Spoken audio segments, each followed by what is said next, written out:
Hello my lovelies, excuse the lack of makeup, I'm just away to run an errand for my mum. It's like a whole tea bag emergency situation. She ran out of tea and I'm bringing her some milk as well. So I don't really have time to do a full face of makeup before I go out because I think she'd rather just have the tea bags and milk than like have me do my full face of makeup. So yeah, that's what I'm away to do today. I'm just away to my mum's and yeah, I'll catch up with you later. So I'm at my mum's and she's rinsing her hair just now. I'm going to dry it for her. And this is her dog Charlie. Hey Charles. Say hello. Say hello Charles. Hello. He's a Yorkie Terrier, he's gorgeous.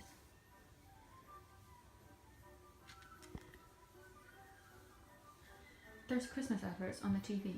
Like it's July. Pretty sure this isn't a recording. How weird is that? Weird. That is crazy. I can't believe it. I got to my mum's around 1 o'clock and I gave her tea and her milk, and then she asked me to dry her hair for her, so I did, and I straightened it, and then I went through into the kitchen with my mum and we checked like our phones to see what the time was, and it was 20 to 4. Like, How does it become 20 to 4 from 1 o'clock? Like, I must have taken ages to dry her hair and straighten it. I know I was being like fussy, but oh my goodness, like where did the time go? It's crazy. So now my mum's like running late to meet some friends. That was her just passing, so I was waving. She's running late to meet some friends and like the days just disappeared. I like said to my boyfriend, I was like, I'm just going to my mum's to give her some tea bags and milk, you know, it won't be long. At 1 o'clock, lo and behold, it's like 4 o'clock now. Like, what? What? Okay, so really quickly before I head home and lose any more of today, I thought I'd show you my car. This is my car. It's a Honda Type R. It's the FN2 model. It's awesome. It's just, look at those seats. Alcantara suede and with red fabric. It's just so luxurious. And then look at this, it's like a spaceship. I don't know if I can't see from behind the phone to see if I'm showing you it properly, but oh gosh, I don't know what I'm doing. I'm sorry if I'm just showing you really badly. It's so cool. I love this car. It has VTEC, and when you hit high revs, it's like, wow, it's awesome. Like, I love it. I love it. It's ace. But I might be selling it in about 9 months' time, because in about 9 months' time, one of my loans gets paid off, so I'll have money spare again. And I actually really like the Fiat Abarth, which now this is weird, right? This is weird. I love this Type R, and I wanted it for the longest time.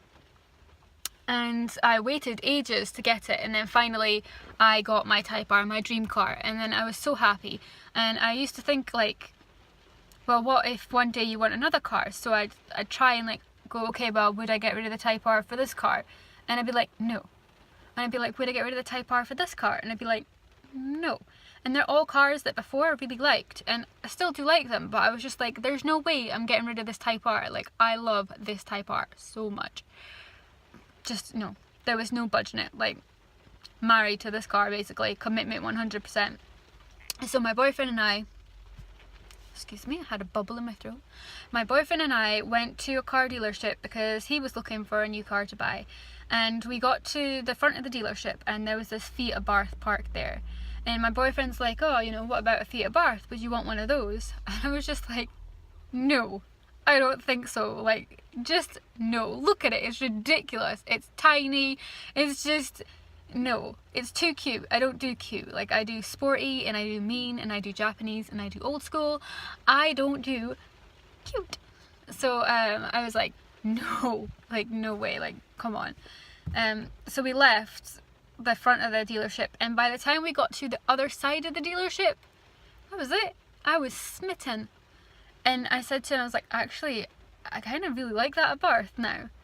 And so he said, do you want me to get the keys from the guy and we'll have a look? And I was like, yeah.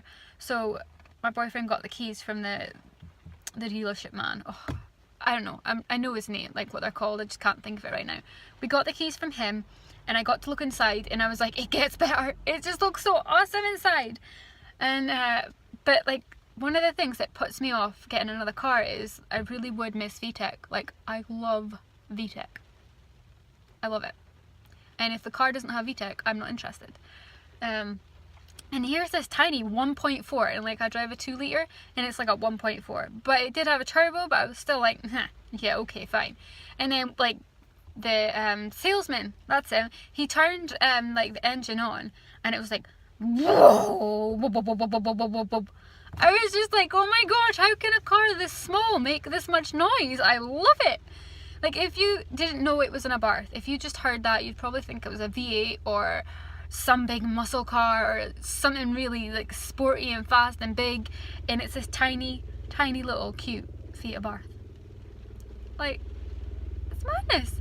Honestly, I fell in love with the sound of it, and I fell in love with how it looked on the outside, and now I really want a Fiat Abarth, but I don't know if I could bring myself to sell this.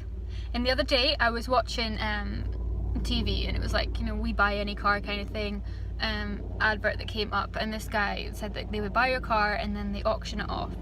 And then I just imagined like me getting rid of this Type R. She's called Cindy, by the way, Cindy Civic, and this is little Joe.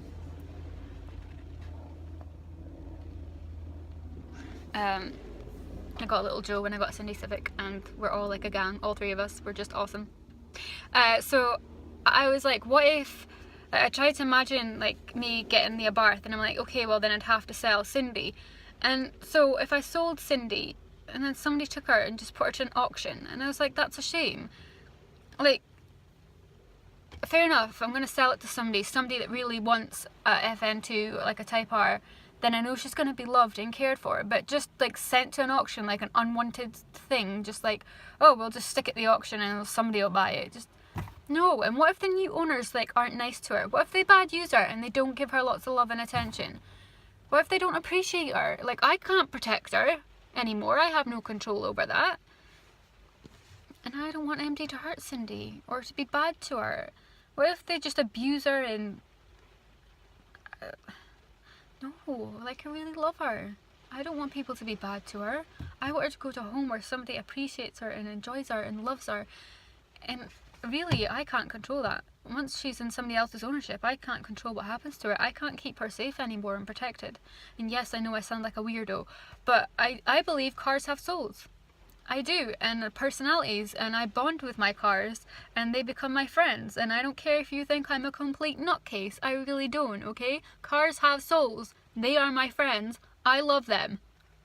And I'll really miss her, and I don't know if I have it in me to say goodbye to her just so I can have a Fiat Abarth that goes I mean, how selfish am I? How? I don't know. So I don't know if I'll be able to actually say goodbye to her. I don't know.